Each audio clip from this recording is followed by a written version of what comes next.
it's Evelyn here. Welcome back to the channel. As always, massive thanks to all of you for continuing to support the channel. I'd love to connect with you in the comments below and also over on Instagram. If you haven't done so yet, please hit that all important subscribe button. This week, we're continuing working on that spring-summer wardrobe by creating a summer ensemble. So grab yourself a smile, a nice cuppa, and your pattern making supplies, and let's get to some sewing.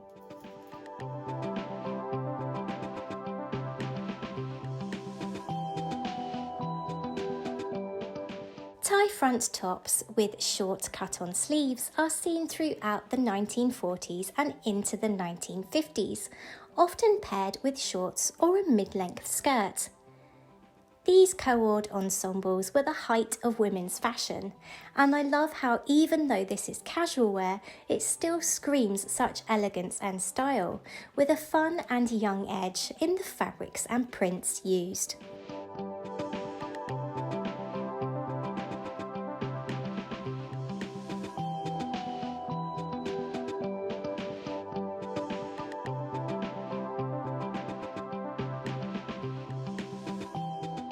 I started by tracing the top part of my trouser block, just to about 7 to 8 inches below the bottom of the crotch curve, and there's a card above and a link in the description box if you need to create your own blocks. Beginning on the back piece, I'm going to start by converting the 2 darts into a single dart. Make a mark in the approximate centre between the 2 darts, and then create a new dart measuring the amount of the original darts on this mark like so. Make the length of this new dart halfway between the lengths of the originals.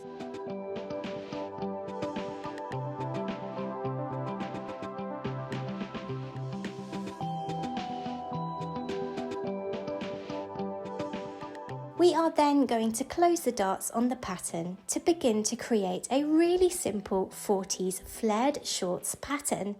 Super quick and easy to construct with no darts to sew.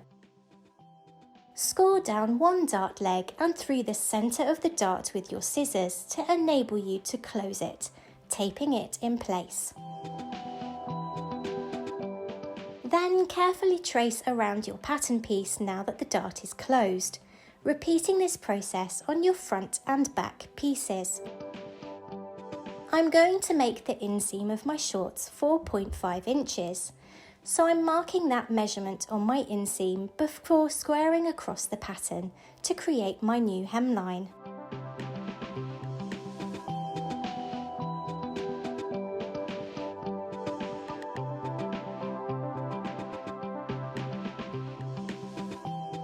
This style of 40 shorts are flared, so we're going to come out from that hemline to create that flared effect. Make a mark 1 inch out from the hem at the inseam, extending the hemline to that point, and 2 inches outwards from the hem at the outseam.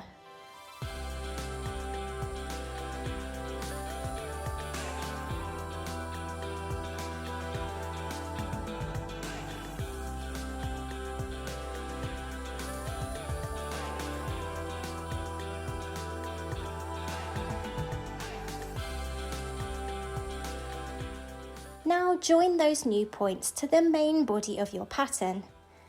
Taper a line from the outseam hemline to meet the original side seam. And join the new inseam hemline to the edge of the crotch curve like so.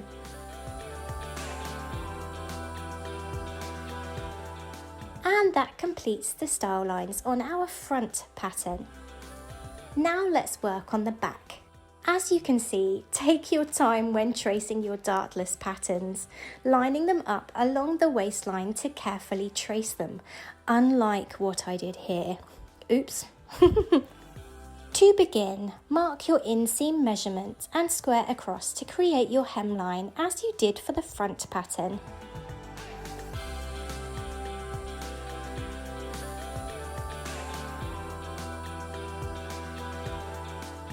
Now it's time to work on the hemline of the back.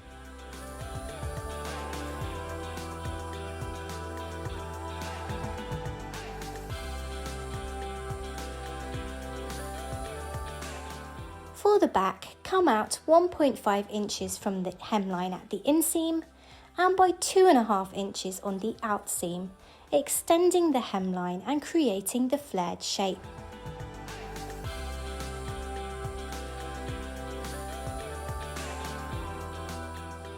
As for the front pattern, join this extended hemline into the main body of our pattern.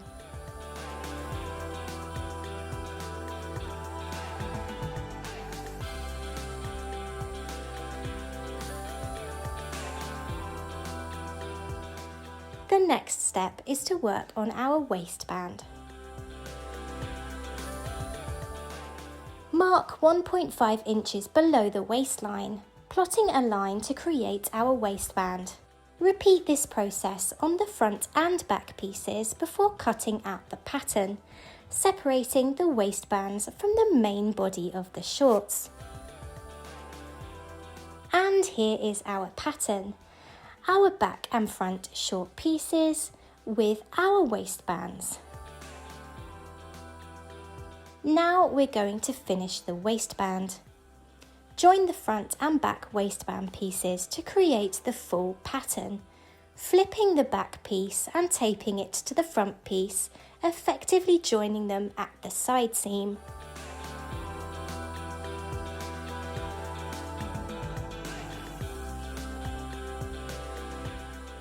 Using some spare paper, trace this new piece, smoothing out the curves where the pieces joined, finishing your waistband pattern piece.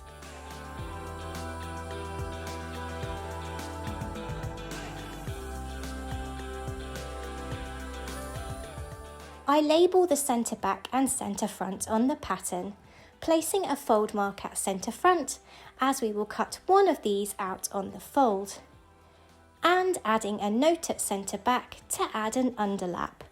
I usually use 1.5 inches for this.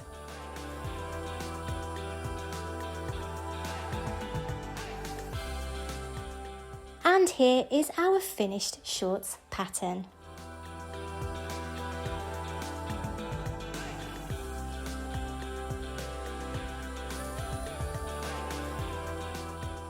So now let's draft our tie front top.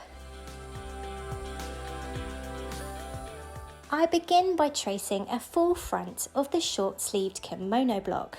As always, there's a card above and a link in the description box to the kimono block tutorial. This top is cropped, so the first thing we're going to do is work on the waistline. I'm going to come up from the waistline by 2.5 inches all the way along the pattern and draw in the new hemline.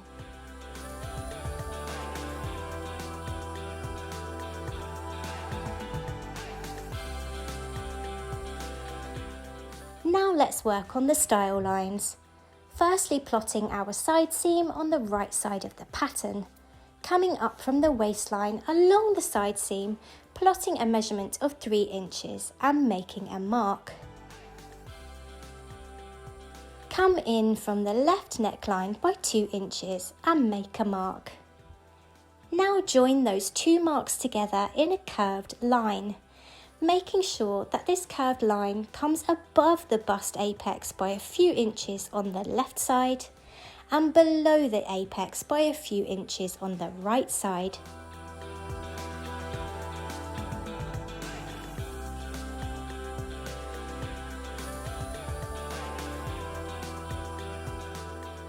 Now we're going to extend the right side of our pattern to create a tie. Beginning by cutting out this pattern piece and laying it on some extra pattern paper. Extend your hemline on the right side by half of your waist measurement. This will allow you to tie your top in the front, but also around your waist as a wrap top. Gotta love some versatility. Then join the edge of that hemline to the top of the right side seam, completing your front pattern. Now on to the back piece, and I've simply traced the back of our short sleeve kimono block. Firstly, repeat the process from the front pattern, raising the hemline by 2.5 inches.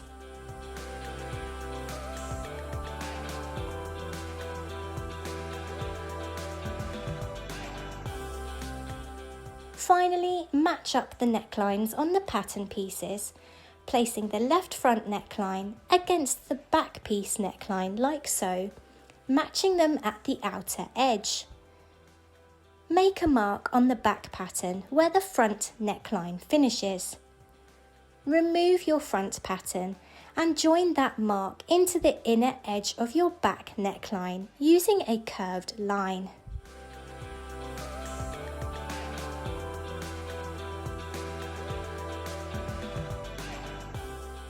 And that is your top pattern finished.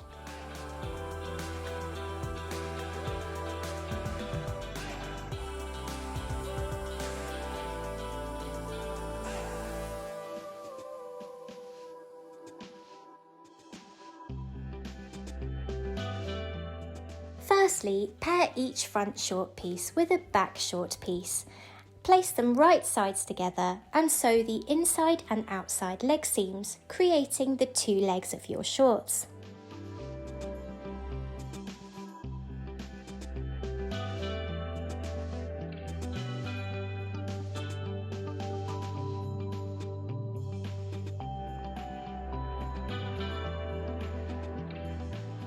Now sew the crotch curve. My favourite way to do this is by having one leg turned out the right way and one leg inside out. I then place one leg inside the other, their right sides facing, and pin all the way around the crotch curve, placing a horizontal pin where the base of my zip will be on the back seam so I know when to stop stitching.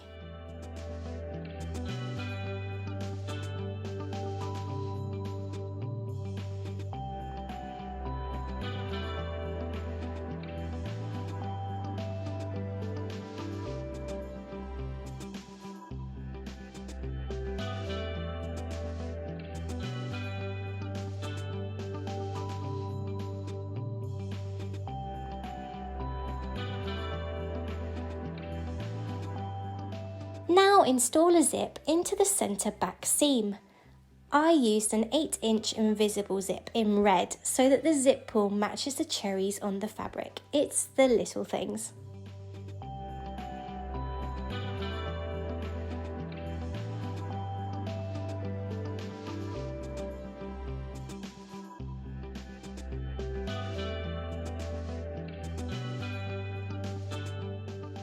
Waistband time! To construct our waistband, begin by folding it in half lengthways, right sides together, sewing one end shut and sewing the underlap on the other side. I also interfaced half of this waistband with some fusible iron-on interfacing, since my fabric was quite lightweight. This will help the waistband stay in place and prevent it from folding over. Join the waistband to the raw top edge of your shorts by machine.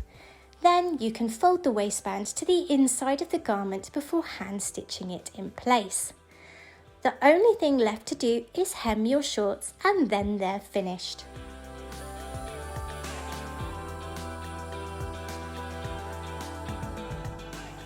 First, fold over the seam allowances on your front and back necklines to the inside of the garment and top stitch them in place.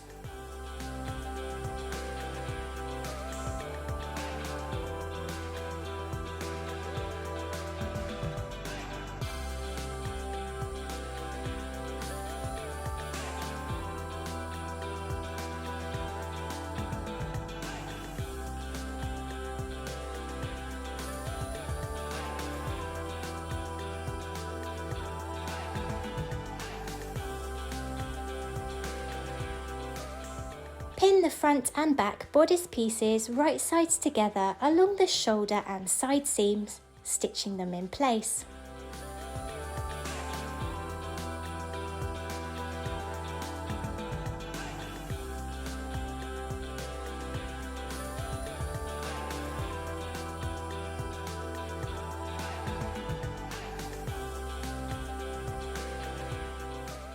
Now hem the sleeves and waistline And it really is that simple. Your top is finished.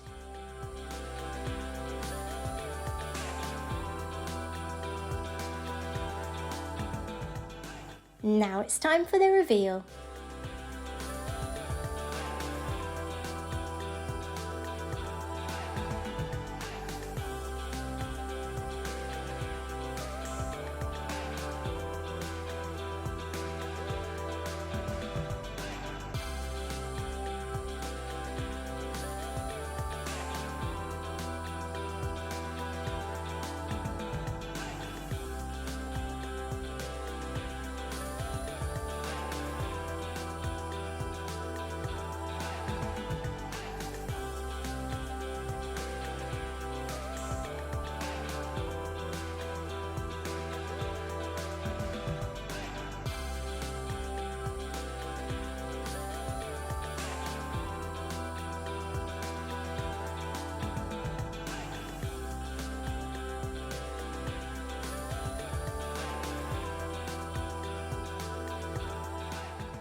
I really love how this ensemble turned out, and actually I've already cut out another 3 sets. Glutton for punishment this month. I have been sewing up a storm, and in part it's thanks to all of you out there for supporting me on this sewing journey. I've really got my sojo back recently, and I'm loving creating things and sharing it here on YouTube. But until next week, everyone, you know the drill. Be kind to yourselves, stay safe, take care. Bye friends.